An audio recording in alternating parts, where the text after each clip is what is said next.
నా శరీరంలో శక్తి లేకుండా పోతది. ఎందుకంటే వాళ్ళ శరీరంలో శక్తి లేదన్న దృష్టికోణంతో చూసాను కాబట్టి, ఆ వర్తమానంలో నేను వ్యర్థ బీజాలు నాటుకున్నాను కాబట్టి, వ్యర్థ ఫలాలొచ్చి, ఆ పురుష శరీరంలో ఆత్మ ఉన్నప్పుడు శరీరంలో శక్తి లేకుండా పోయింది. శరీరం సహకరించకపోవడం వల్ల తమల్ని తాము రక్షించుకోలేకపోయారు.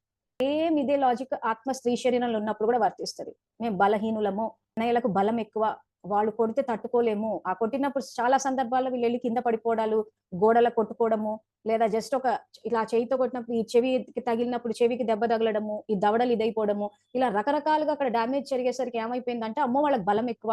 వాళ్ళ బలానికి మనం తట్టుకోలేము, పడిపోతాము అని ముందే ఆ రకంగా వ్యర్థ సంకల్పాలు చేయడం వల్ల వ్యర్థ బీజాలు నాటుకున్నారు. సో, ఫలం గూడా వ్యర్థమే వస్తది.